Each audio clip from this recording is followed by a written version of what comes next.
Banyak teman-teman hingga saat ini masih belum bisa bagaimana cara mulai untuk investasi di saham. Nah, di video kali ini kita akan memberikan cara-cara dan langkah mulai dari buka rekening sampai dengan membeli saham untuk para pemula. Jadi, ikutin terus ya.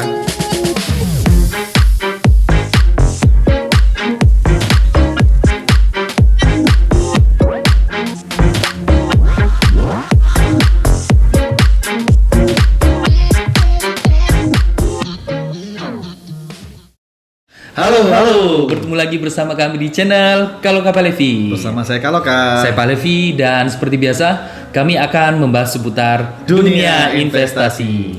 Bagi kalian yang baru saja menemukan channel kami dan tertarik dengan konten kami, jangan ragu untuk klik like and subscribe. Teman-teman, gimana nih kabarnya? Semoga tetap sehat ya dan selalu semangat. Dan kami juga tidak bosan-bosannya untuk selalu mengimbau prokes dengan cara 3M. Memakai masker, menjaga jarak, dan mencuci tangan. Sebelum teman-teman berinvestasi di pasar saham, sebaiknya kalian tahu dulu ya pengertian dari saham itu apa. Dan kami sudah memberikan di video sebelumnya yang ini nih. Di video itu kami jelaskan analogi yang sederhana sehingga mudah dipahami. Nah, kita refresh kembali ya pengertian saham. Di sini kita akan bantu jelaskan pengertian saham secara singkat saja. Oke, saham adalah bukti kepemilikan sebuah perusahaan. Membeli saham berarti kita juga menjadi pemilik sebuah perusahaan. Ada dua keuntungan dalam membeli saham. Yang pertama, capital gain, dan yang kedua, dividen. Oke, kita bahas dari capital gain dulu. Capital gain adalah selisih antara harga jual dikurangi harga beli. Misalnya, kalian membeli saham di harga 1.000. Kemudian 1 bulan kemudian, harga itu naik menjadi 1.100. Maka keuntungan yang kalian dapat itu adalah Rp100 per lembar sahamnya. Yang kedua, dividen. Apa sih dividen itu? Dividen adalah laba perusahaan yang dibagikan kepada investornya. Di sini ada perusahaan yang nggak bagi dividen, tapi juga ada perusahaan yang bagi dividen setiap tahun 2 kali. Nah, untuk teman-teman pemula yang pengen dapat dividen, teman-teman harus mencari perusahaan-perusahaan yang rutin membagi dividen tiap tahunnya. Nah, pertanyaan selanjutnya nih, apakah butuh modal besar untuk berinvestasi di dunia saham? Coba jawab bro. Ya benar, itu dulu sekitar 10 tahun yang lalu. Sekarang sudah berbeda, karena banyak aplikasi sekuritas yang memberikan layanan membeli saham di bawah harga 100.000. Nah, sebagai informasi ya, ada sekitar 700 emiten yang listing di Bursa Efek Indonesia. Harganya pun bervariasi, mulai dari Rp50 sampai dengan Rp50.000 per lembar sahamnya. Betul sekali. Nah, harga saham termahal saat ini dipegang oleh PT DCI Indonesia dengan ticker code DCII. Itu harganya sekitar Rp50.000 per lembarnya. Jadi buat teman-teman kalau ingin membeli saham PT DCI ini harus menyiapkan uang 5 juta untuk membeli satu lotnya. Tapi tidak semua saham ini mahal.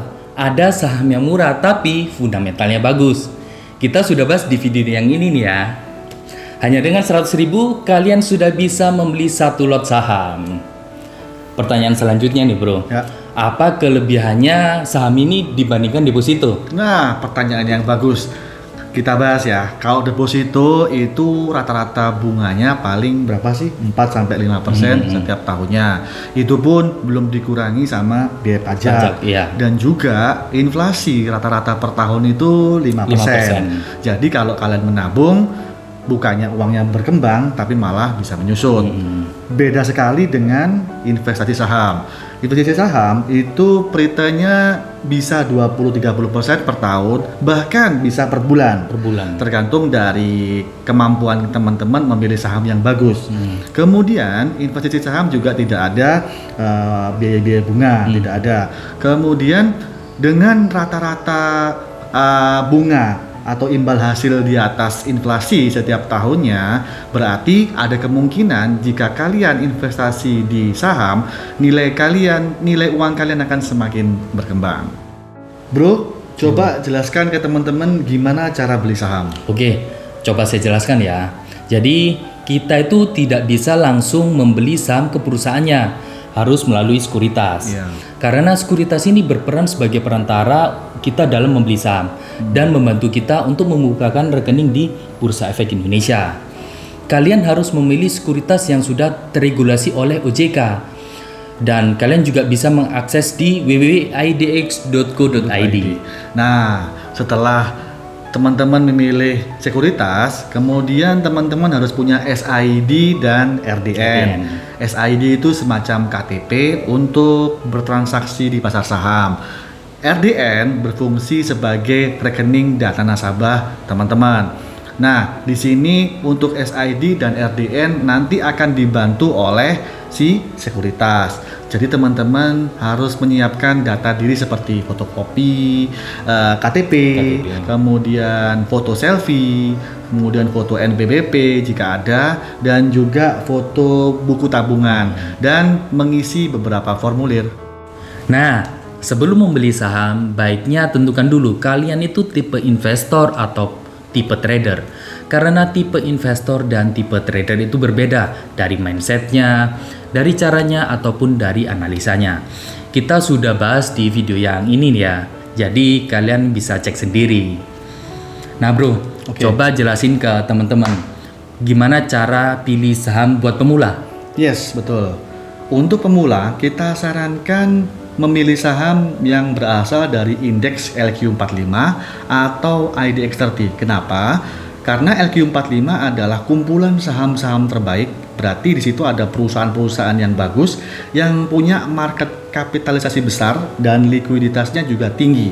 Dan beberapa dari perusahaan di LQ45 juga perusahaan blue chip, berarti cocok untuk investasi buat pemula. Nah, kemudian untuk para pemula, kami sarankan untuk pilih sektor yang aman seperti perbankan dan consumer good. Kenapa? Karena dua sektor ini adalah sektor yang dibutuhkan banyak orang dan tidak akan pernah ada matinya di masa depan. Setiap aspek ekonomi pasti butuh yang namanya perbankan dan juga lembaga keuangan. Dan ini sama seperti dengan sektor consumer good, yang mana barang yang dihasilkan adalah barang primer yang dibutuhkan oleh setiap manusia. Kami berikan contoh saham perbankan yaitu Bank BCA dengan ticker code BBCA. Di sini data menunjukkan adanya pertumbuhan harga dari tahun 2017 ke tahun 2021, kenaikannya sekitar 100%. BCA adalah salah satu bank terbesar di Indonesia dan BCA juga masuk kategori perusahaan blue chip company dengan market kapitalisasi besar yaitu 803 triliun. Jadi, kita optimis bahwa Bank BCA akan berkembang di kemudian hari. Yang kedua, kita berikan contoh dari sektor consumer good yaitu perusahaan Sido muncul dengan kode ticker Sido. Data menunjukkan pertumbuhan harga dari tahun 2017 ke tahun 2021 sekitar 265%. Walaupun 2020 terjadi pandemi, justru Sido berkembang dikarenakan naiknya kebutuhan suplemen herbal jamu di tengah masyarakat. Saham ini menurut kami cocok untuk dikoleksi jangka panjang. Cukup sekian video kita kali ini. Jika dirasa video ini bermanfaat buat kalian dan perlu kami ingatkan lagi, jangan ragu untuk klik like and subscribe. Dan teman-teman, jika ada kritik dan saran yang bisa membangun channel ini, please chat your comment di kolom komentar supaya kita bisa memberikan video-video yang menarik seputar dunia investasi berikutnya. So, thanks for watching and See ya.